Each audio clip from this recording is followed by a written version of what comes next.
Hello everyone! Welcome back muli dito sa ating YouTube channel. Naway nasa mabuti po kayong kalagayan kasama ang inyong mga mahal sa buhay at para sa ating lahat, lalong-lalo na sa mga kababayan natin na nasa ibayong dagat, mag-ingat po kayo. Dasal namin ang inyong kaligtasan. At of course, para sa sambayan ng Pilipino, dasal ko na malagpasan natin, makayanan natin itong sigalot, itong krisis na ating kinakaharap ngayon. Bago tayo magpatuloy, ay gusto ko munang magpasalamat sa inyo. Maraming salamat dahil nakapagbigay tayo last school year. Hindi ngayon but last school year, nakapagbigay tayo ng mahigit 350 school bags. Nabigay tayo hindi lamang ng graduation, naghatid din tayo ng konting ngiti at saya sa mga kawawang bata sa isang pampublikong paaralan during their Christmas party. At hindi lang dyan, tumulong din tayo, naghatid tayo ng tulong para maibsan man lang at maramdaman nila ang kapaskuhan sa mga bata, 40 mga bata sa isang pampublikong district hospital. At ngayong taon na ito, nakikita nyo dyan sa screen ngayon, ang school bags na ipamamahagi po natin. Marso 28, 29, 30, and 31. 4 na araw yan na ako ay aalis at maglalakbay para kumplituhin ang misyon natin na yan. And of course, nagpapasalamat po ako dahil sa mga nag-donate, sa mga naging kabahagi para ito'y maging posible ang aking pong taos-pusong pasasalamat. Maraming salamat po sa inyong lahat. At of course, patuloy pa rin tayo sa pagkahagilap at patuloy pa rin tayo sa pagtanggap ng inyong mga donasyon. Sa may mga kakayanan pa dyan, may extra pa dyan, wala sa gaano kalaki yung halaga na ipadadala ninyo, but kung gaano kabusilak ang inyong damdamin. Nandyan po sa screen natin ang aking RCBC Peso account, BPI Peso account, at ang GCash account po natin. And to tell you how transparent we are, makikita ninyo yung mga vlogs. Okay, isasama ko kayo. May mga short vlogs and full-blown na vlogs. Makikita ninyo ang paghatid natin ng mga school bags sa iba't ibang schools. Lalong-lalo na ang target natin ay mahatiran ng tulong, ngiti at saya. Lalong-lalo na pag-asa ang mga bayan na tinamaan ng malakas na lindol sa nakaraang taon. Sa bago pa lang, huwag kalimutan mag-like, mag-subscribe at i-click yung notification bell para lagi kang mauuna sa mga kaabang-abang na vlogs at live na meron tayo dito sa Franz Byron na YouTube channel natin. At huwag nyo rin pong kalimutan na bisitahin ang Franz Byron din po na official Facebook page natin. Diyan po kayo magpapadala ng inyong mga screenshot ng inyong mga donasyon. Krisis ang kinakaharap natin. Apektado ang market, apektado ang hanap buhay, pangkabuhayan, bilihin. At kung isa lang ang kakayod sa atin, hindi kakayanin. At kahit malaki pa ang sweldo ng isa na yan, talagang mahihirapan. Lalong-lalo na, tao yan. Hindi mo maiwasan, daranas yan na magkakasakit. So, malulumpo ang buong pamilya, mawawalan ng source of income. Kaya naman, ngayong gabi, sa simpleng kapamaraanan, ay bibigay ko po sa inyo ang isasuggest ko ng mga negosyo na pwede nyong simulan ngayong 2025 gamit or simula, starting of 50,000 na kapital o puhunan po ninyo. Ang gabay pong ito will be part. Marami pa tayong gabay patungkol sa negosyo, patungkol sa paghahanap buhay because I wanted you guys to be empowered. Kahit sa konting kapamaraanan, makagawa kayo ng inyong side hustle. Another source of income na hindi lang kayo magiging dependent sa isang source of income. And let's try to put a comparison. Ano ba ang pagkakaiba ng isang may sariling negosyo at isang empleyado? Both have their advantage and disadvantages.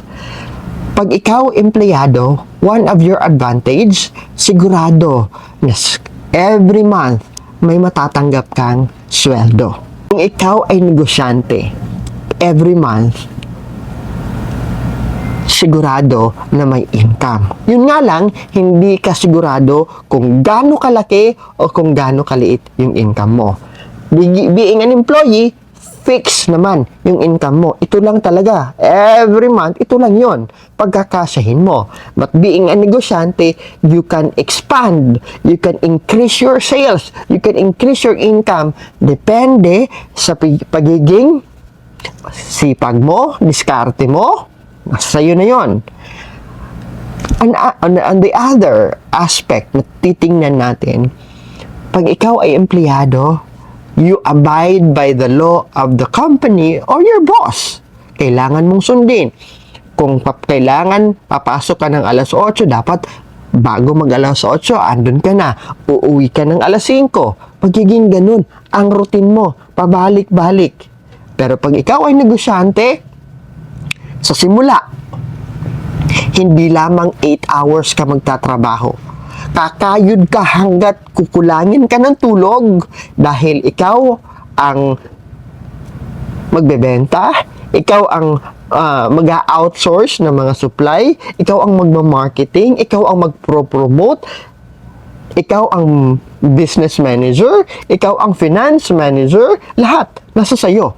But it's just on the starting point, sa simula pa lang, habang tinatayo mo, tinataguyod mo yung negosyo.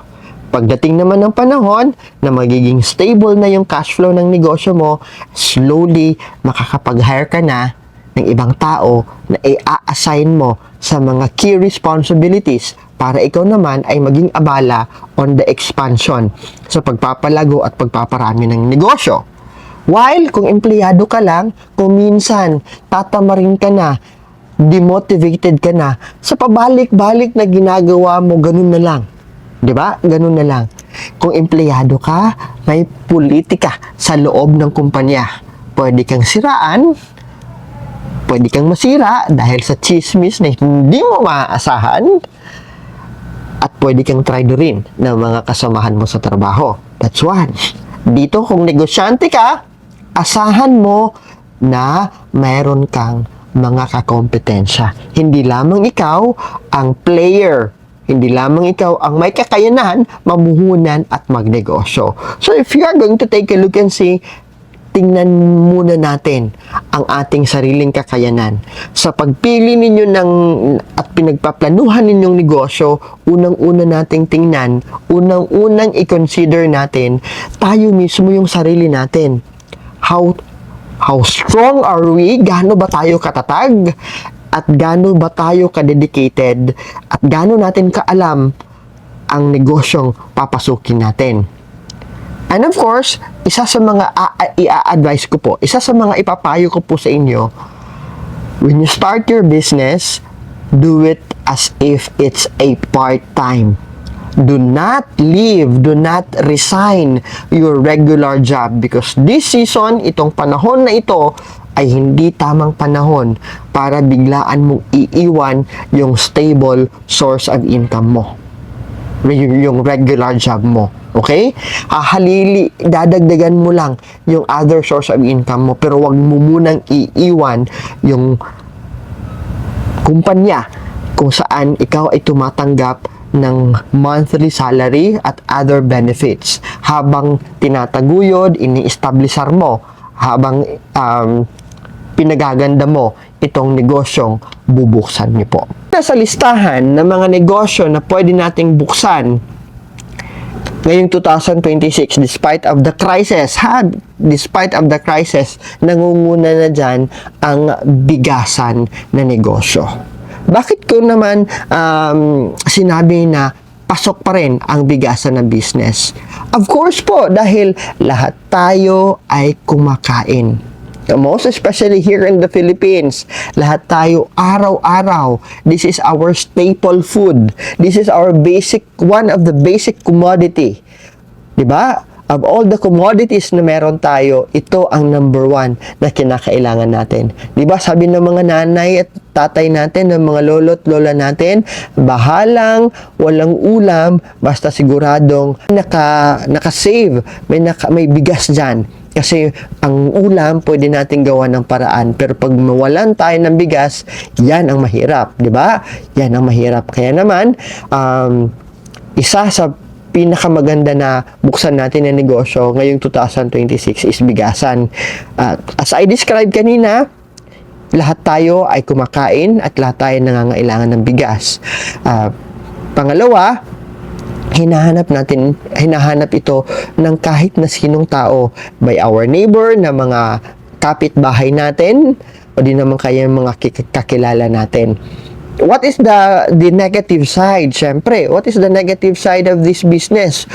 Unang-una, na nakikita ko pong negative side, kung magbubukas kayo ng ganitong klaseng negosyo, isa sa kailangan nating ikonsidera pag magbukas tayo ng bigasan na negosyo ay ang lokasyon. Napakalaking factor po ito. Kailangan nyo pong humanap ng lokasyon kung saan nasa busy kayong lugar. Kung ang inyong tahanan ay nasa loob ng subdivision, in a corner, at marami ang dumadaan dyan, nako, napakagandang lokasyon yan. O nasa bayan kayo, nasa town proper kayo, o nasa isang malaking barangay kayo, at nasa gitna kayo ng barangay, o di naman kaya nasa bukana, nasa entrance kayo ng isang barangay, napakaganda na magkaroon kayo ng bigasan na negosyo. Ano ang kakailanganin natin sa pagsisimula ng bigasan na negosyo? Of course, kailangan natin ng timbangan, the weighing scale, yung mga pambalot or plastic bag, at ang iba't ibang klase ng bigas. Siyempre, iba't ibang kategorya ang bigas natin, sa pinaka mumurahin na bigas hanggang sa mamahalin na bigas. But of course, you have to look and see anong klaseng bigas ba ang patok sa mga neighborhood. Ano ba yung buying capacity ng mga nakatira malapit dyan sa inyo? Kasi nakadepende kung gaano ka kami ng variant ng bigas ang ibebenta mo depending on the trabaho, the background of every household dyan sa area po ninyo. Kasi, kung magbenta ka ng napakamahal, yung pinakamamahaling mga bigas, and your neighborhood ay mga magsasaka lamang, o di naman kaya mangingisda lamang, hindi nila kayang bumili ng mamahaling bigas. So, dapat, you have to categorize. You have the cheapest, pinakabarato, pinakamura, and then the middle type, or the middle price na bigas. Kung kaya ng budget nyo, pagdating ng panahon, you can add on ng pinakamahal. Kailangan din natin ng display area ng bigas natin. It could be ipapagawa ninyo made up of wood, kung saan ilalagay ninyo with the pangalan ng bigas and the price per kilo. So, naka-display yan. And of course, kailangan nyo rin po ng signage ninyo. Kahit maliit lamang na tarpaulin, na posible makapagawa kayo ng worth 150 pesos na tarpaulin, pwede nyo nang ilagay dyan. You can start this also inside of your house, kahit na hindi pa kayo magpa-renovate. Alam nyo, kung may maliit na terrace kayo sa labas, tapos nadadaanan kayo ng maraming tao, you can start this bigasan on that aspect. Huwag nyo rin pong kalimutan, ha, mas mainam, do your business in a very legal way. Yung may business permit talaga kayo. May barangay clearance kayo, may business permit kayo sa munisipyo o sa city hall para protektado kayo. Kasi, isa sa mga ugali natin mga Pilipino, yung pag nakitang lumalago kayo, maiinggit. Dahil sa inggit, kayo'y ire-report. Pag kayo'y i-report, bibisitahin kayo ng mga taga-munisipyo or city hall. Hahanapan kayo ng business permit at ano pang mga legalities, mga papeles na para legal ang negosyo ninyo. Kung wala kayong maipakita, magmumulta kayo ng malaki. Kung yung iba, syempre, first offense, papatawarin kayo, magpagmumultahin lang kayo. Paano kung ipasara yan? 'Di ba? So, make sure po na as you start your business, isabay nyo rin pong dahan-dahan ninyong i-secure yung business permit ninyo sa maliit na bigasan na gagawin ninyo.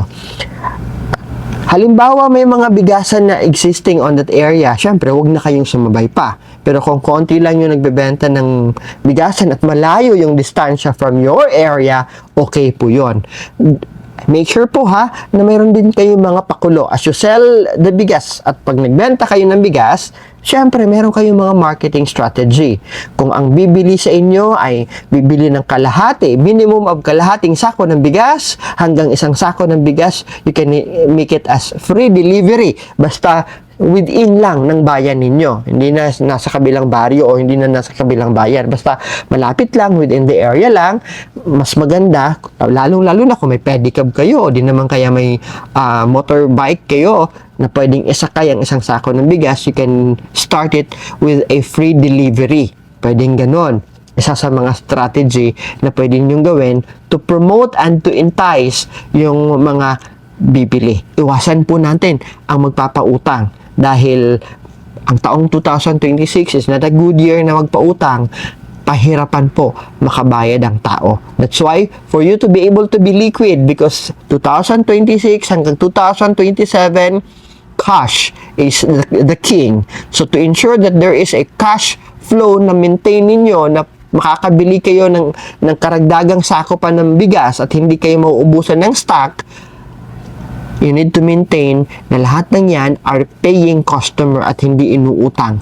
Isa pa sa paalala ko po sa inyo sa magbibigasan na negosyo, huwag masyadong mahalan o huwag masyadong mahal ang benta.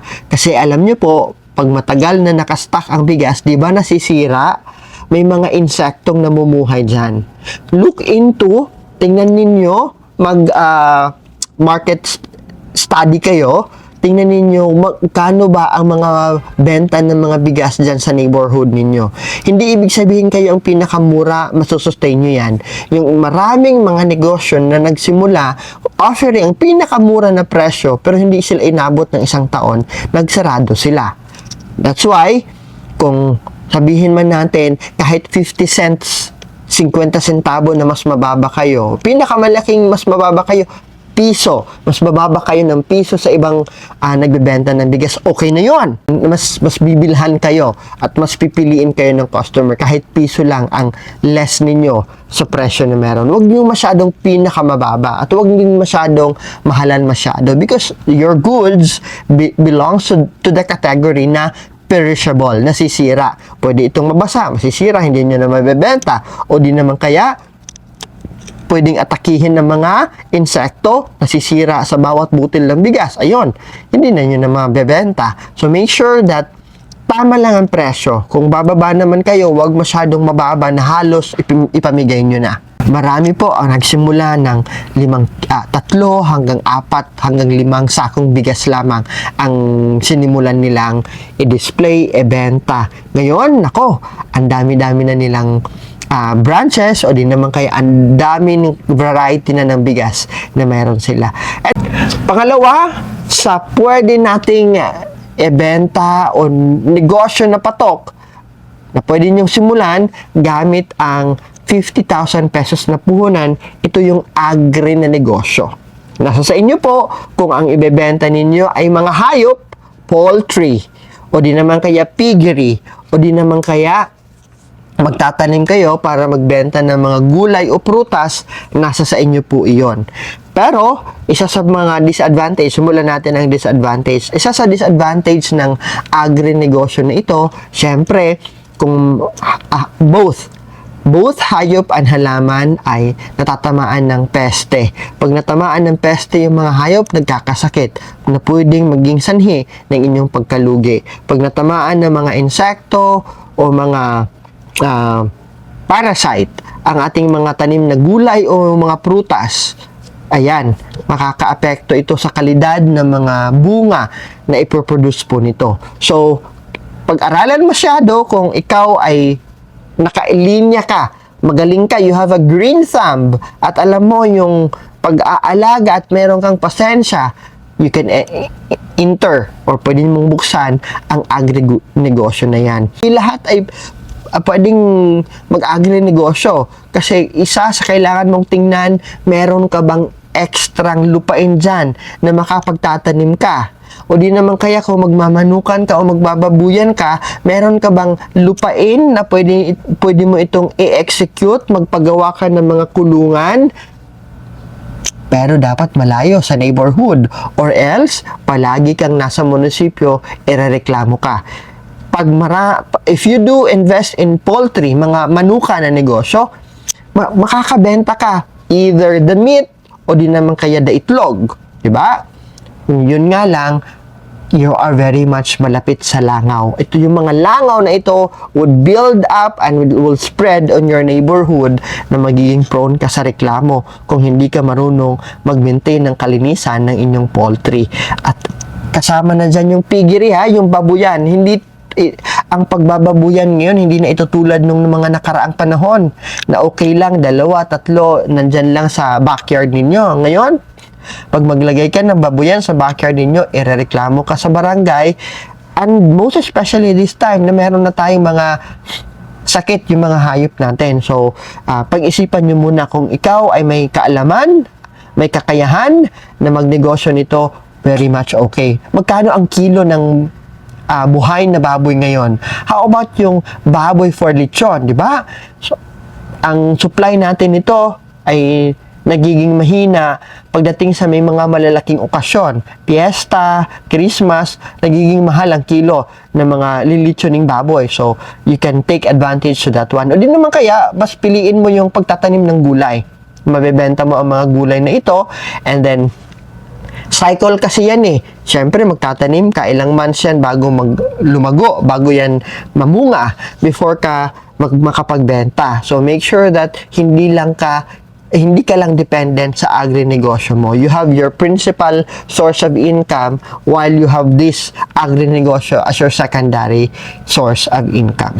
Siyempre, kailangan nyo rin po ito ng business permit ng barangay at sa munisipyo or sa city hall to ensure that you are doing a legal na paghahanap buhay. And once you build this type of business, build connection sa mga taga-palengke o may-ari ng mga department store para pwede nyo silang makakontrata, maging business partner na sila yung aangkat na mga produkto mo.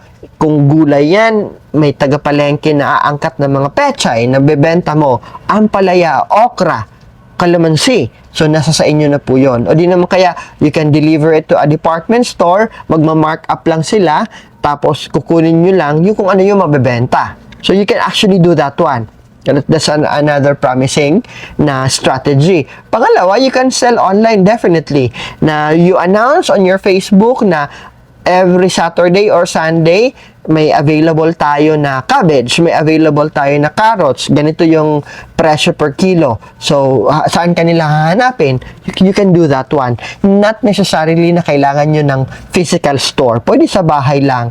O di naman kaya pwedeng i-deliver nyo lang kung saan yung tahanan nila. Para mas merong personal touch, and at the same time, lalago ang negosyo nyo accidentally kasi paunti-unti by the word of mouth, lalong-lalo na kung maganda ang klase ng mga gulay, prutas o yung poultry or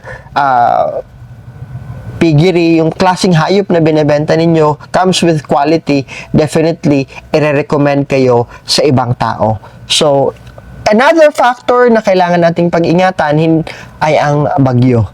Bagyo, baha, dahil apektado rin yung mga hayop natin, apektado yung mga halaman natin kung tatamaan tayo ng bagyo o di naman kaya La Nina season or El Nino season, pwedeng lumubog sa baha yung mga hayop o yung mga alaga natin ng mga gulay o di naman kaya mga prutas na tinanim natin. So, you have to consider studying yung lokasyon ninyo. And once you were able to decide kung elevated yung area ninyo, hindi masyadong binabaha, and maganda ang klase ng lupain, you can start planting gulay o di naman kaya mga prutas. And once it's harvest or root crops, okay? Kamote, cassava, and beetroot, carrots, yan. And during the harvest season, make sure lang na meron kang masusuplayan yan. You can sell some sa neighborhood, but make sure na meron kang stable na pagbebentahan yan para hindi ka malulugi. Food business. Ang pangatlo sa listahan natin ay mga negosyo na pagkain. Pwede itong karinderya, pwede rin naman itong nagbe-bake ka ng cake, ng mga cookies, anything related sa pagkain. Dahil habang buhay ang tao, kakain at kakain ito. Habang buhay ang tao, may mga cravings ito. So you can start with the karinderya. Kung malapit ka sa paaralan, malapit ka sa munisipyo or city hall, malapit ka sa simbahan, malapit ka sa may maraming tao, university or school, you can have a food business. Nakadepende po sa inyo. It could be ulam ang ibebenta ninyo, a karinderya-like na setup, o pwede rin binabalot lang ito at i-deliver mo lang, ihahatid mo lang. So you can start that way. Para hindi ka gumastos ng malaki, gamitin nyo lang muna yung mga kaldero, frying pan dyan sa inyong tahanan. Kung gawa ka ng karinderya, siyempre, gamitin nyo na lang muna yung mga kutsara at tinidor dyan para mas makatipid ka sa starting capital mo. Ngayon, when you are into baking, ito yung passion mo, paggawa ng tinapay, paggawa ng cake, or mga cookies, you can have it, starting it, selling online sa mga kakilala natin. Hindi kinakailangan na gagawa ka agad ng physical store. Malalakihan ka ng gastos, di ba? So, you can do made to order. Mag-order lang sila 3 days before, mag-i-inform lang sila sa inyo para mahanda mo yung ingredients at magagawa mo ito at magkakaroon ka ng sapat na oras, ma-schedule mo yung sarili mo. Kung ang ganitong araw, ikaw ay nasa opisina, during the time na wala ka sa opisina, you can be productive and be earning by baking, by ano pa yung mga pagkain na pwede natin maibenta. Pwede kang gumawa ng atsara, pwede kang gumawa ng laing, many type of food depending on your specialization. But of course, isa sa dapat i-consider natin, meron ka bang kaalaman sa pagluluto? Mahaba ba ang inyong pasensya? Dahil it will take a lot of effort sa pamamalengke, sa pag-gather ng mga ingredients, hanggang sa pag-slice niyan, hanggang sa pagluto. After that one, ang paghuhugas ng napakaraming mga kaldero, kaserola, and many others. Kaya kinakailangan i-consider nyo po ito. Another negative side of this one is syempre, pag hindi ito naubos, napapanis ito. Okay? So you can also specialize, pwede nyong ibenta as part of the food business, yung mga snacks, yung mga local natin, yung mga Pinoy na mga snacks every hapon. You can have it in the morning at 9, and then you can also cook another set sa hapon between 2:30 to 3 para may bibili ng mga snack. Puto, banana Q, champurado, arroz caldo. So, you do variety. Wag araw-araw ganito iluluto mo. So, do alternate sa menu na gagawin nyo po. Hindi mawawala sa listahan natin ay ang sari-sari store. Marami na mga pamilya ang nakapagtapos ang mga anak nila sa kolehiyo at may mga magagandang trabaho ngayon dahil sa pagsasari-sari store. Maraming mga pamilya at negosyante ang nakabili ng mga maraming lupain dahil sa pagsisimula ng sari-sari store. Paalala lamang po ha, kung marami ng sari-sari store dyan sa paligid ninyo, wag na kayong dumagdag. Okay? Or else, para ka lang nagsusuicide. Make sure that kung may pangangailangan, lilipat kayo ng tirahan, o di naman kaya may sari-sari store sa area ninyo, pero ang layo ng agwat from one corner to the next corner, talagang malalayo yung distansya, and that I can suggest, sige, magsimula ka gumawa ng sari-sari store. Another paalala po, ang lokasyon. Consider your location. Kasi kung nasa nasa tagong lugar ka, hindi ka masyado dinaraanan ng tao, walang masyadong bibili sa sari-sari store mo. So kung itong klaseng negosyo na ito, maganda kung ang inyong tahanan ay pwede nyong i-convert into a sari-sari store, yung sala nyo o yung terrace ninyo. Tapos maraming dumaraan, yan, hindi masyadong malaki ang magiging simula or starting capital ninyo. I do not advise sa panahong ito, hindi ko po pinapayo na magrenta kayo ng mga building and space for rent o di naman kaya sa palengke ng mga space for rent. Wag. Or else malulugi lang kayo. Yung kikitain ninyo, bubuhayin nyo lang yung may-ari ng building. At kung may bata naman kayo sa inyong tahanan, make sure po na wag muna kayong magbenta ng mga candies at mga chicherya. Unahin nyo munang ibenta yung mga canned goods, mga dilata, mga noodles, mga shampoo, ano pa ba? Cooking oil, soy sauce, ito yung i-priority nyo.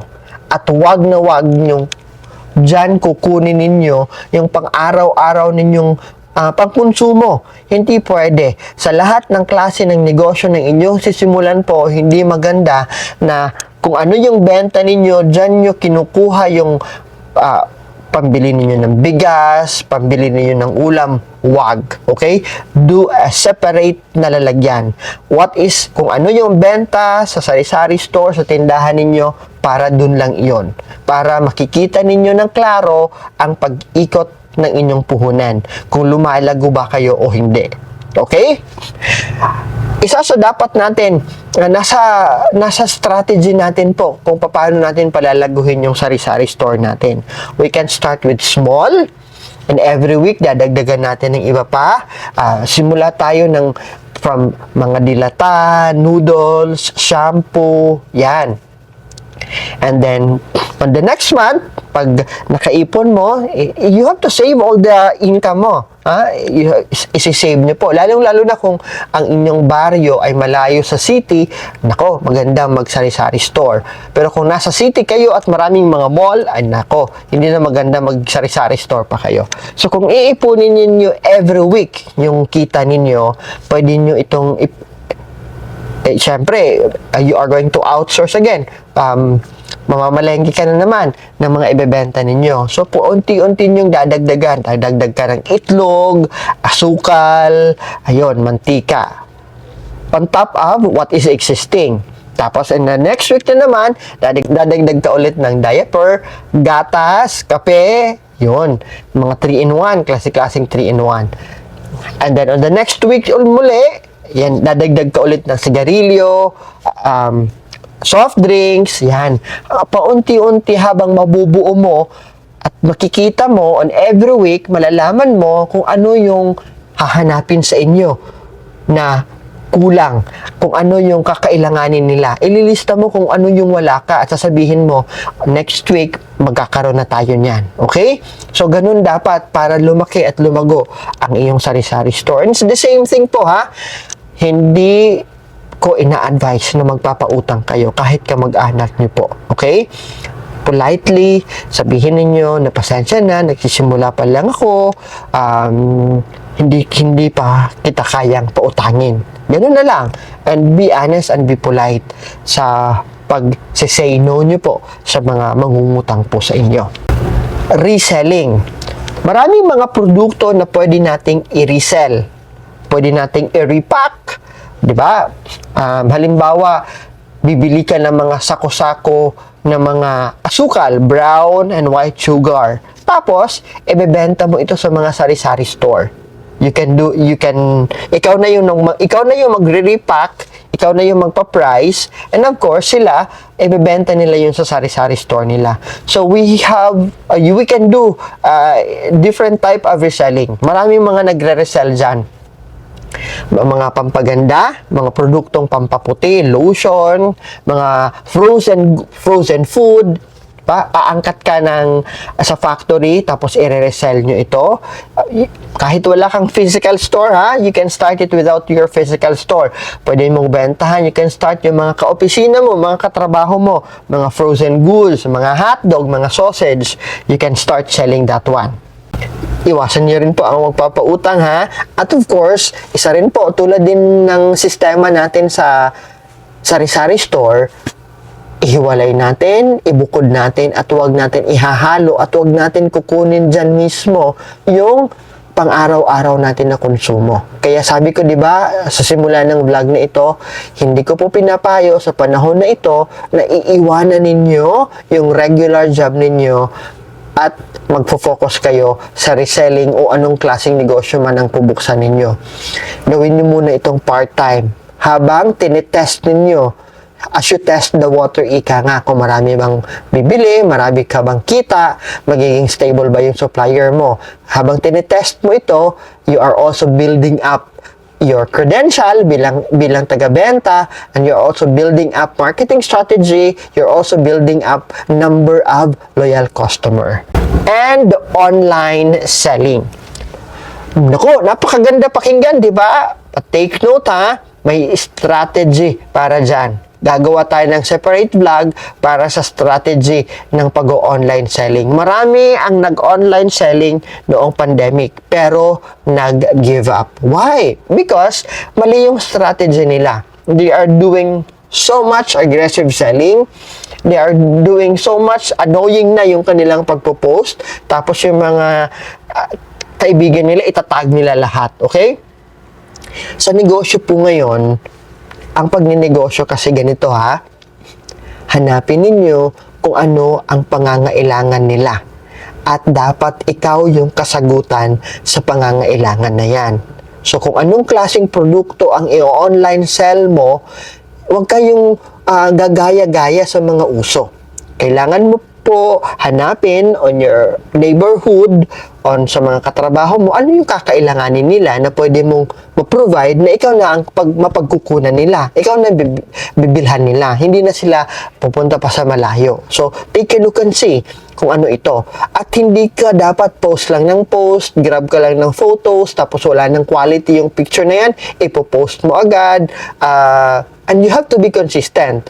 Kung every 8 in the morning nagpo-post ka, it's every 8 in the morning may pinopost ka na produkto. May ina-update ka, may nagta-thank you ka dahil sa may bumibili. So, it's every 8 in the morning. So, dapat consistent ka dyan sa oras na yan. Hindi ratsada lang, walang specific time. Okay? So, dapat may sinusunod kang oras. And, make sure na doing online selling, it takes a lot of patience po ha. You have to reply one by one, and every customer kailangan ng pasensya. Bakit? Pinost mo na yung presyo, pinost mo na yung detail ng produkto na yan, pero magme-message pa sa inyo yan, how much? Diba? Meron presyo na. Nag-layout ka na napakagandang layout na poster ng sabon na yan, ng pagkain na yan na binibenta mo. Tapos may presyo dito. For 1 dozen is only 199. Tapos may magko-comment o magpi-PM pa yan, how much? So, kailangan ng habaan natin ng pasensya. Sa online selling ha, yung pasensya, yung pagpo-post, yung magandang quality ng image or picture, kinakailangan. Kasama na rin dyan yung ipopost nyo rin po yung review ng mga nakabili na, yung repeat customer, ayan, ipopost mo, i-appreciate nyo sila. Except for those customer who would say na, huwag nyo akong i-post, okay, make me anonymous, then you have to respect their privacy. Dapat igagalang nyo rin po yon. At marami pa. Maraming mga online seller ang nagsarado. Maraming mga online seller ang maganda lang sa simula. Kung ikaw ang klase na tao na gusto mo resulta agad, naku, hindi po. Kahit libre po ang Facebook, hindi ibig sabihin na nag-post ka, marami ang bibili agad, hindi po. Okay? Even your closest friend and even your kamag-anak, hindi bibili sa inyo. And it will take time bago ka makakreate ng tinatawag natin confidence, makabuild ng loyalty. It takes a lot of time and patience. Kailangan mo lang kumapit, magdasal at maniwala. Marami ang nagtagumpay sa online selling.